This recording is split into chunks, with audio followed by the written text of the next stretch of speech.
Since the economic recovery began, buying a car has been getting easier and easier. That may be about to change. We've got you covered on this if you're in the market for a car. Here with everything you need to know is Shari. So, nice to talk about this because, boy, it's always mind-boggling to go buy a car. Correct. So, what made it so easy to get one?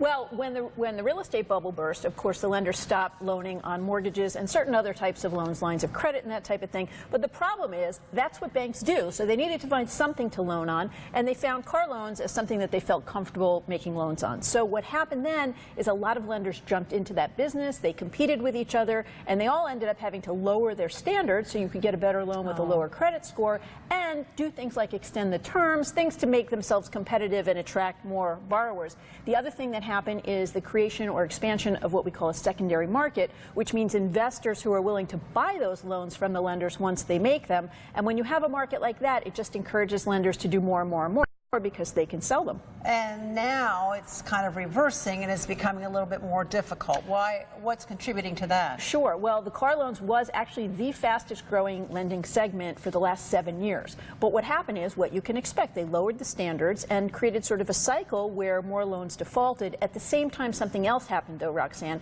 When a lender loans you money on a car, if you don't pay it, they repossess the car, they sell the car, and they pay off the loan. The problem is the sales prices that they were getting for those used cars has dropped by over 10%. So not only have the defaults increased, but the amount that they've been able to recover has decreased, which resulted in a lot of losses. So they're going and they're tightening those credit standards now. A lot of them are actually getting out of the business. Car loans are already down almost 30%, and that's going to continue. It seems like, though, they should have seen that coming, though. If you're making it so easy to get a loan when you don't have money, I mean, come on, what's going to happen? It's what happens in lending. It's just the natural cycle. The thing is that it's good for us to be aware of that so that we can sort of adjust our borrowing patterns accordingly. Well, so let's turn to that. If you are in the market for a car, what do you expect going forward, and what can you do? Well, especially if your credit score is not that great, you might want to go ahead and make that purchase sooner rather than later because the loans are going to get tougher to get and more expensive.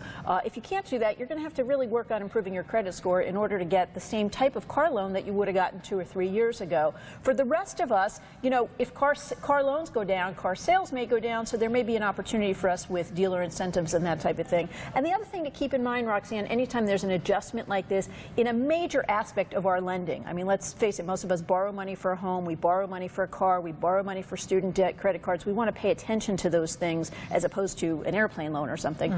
So whenever there's an adjustment like this, we know that the lenders are going to start pushing another type of product. So we want to kind of be aware of that because they're not making car loans, they're going to make more credit card loans or more mortgage loans or more other types of loans, and we want to be keeping our eyes open for that. Maybe there'll be opportunities, but we also should be careful that we're not sort of sold on something that we don't need.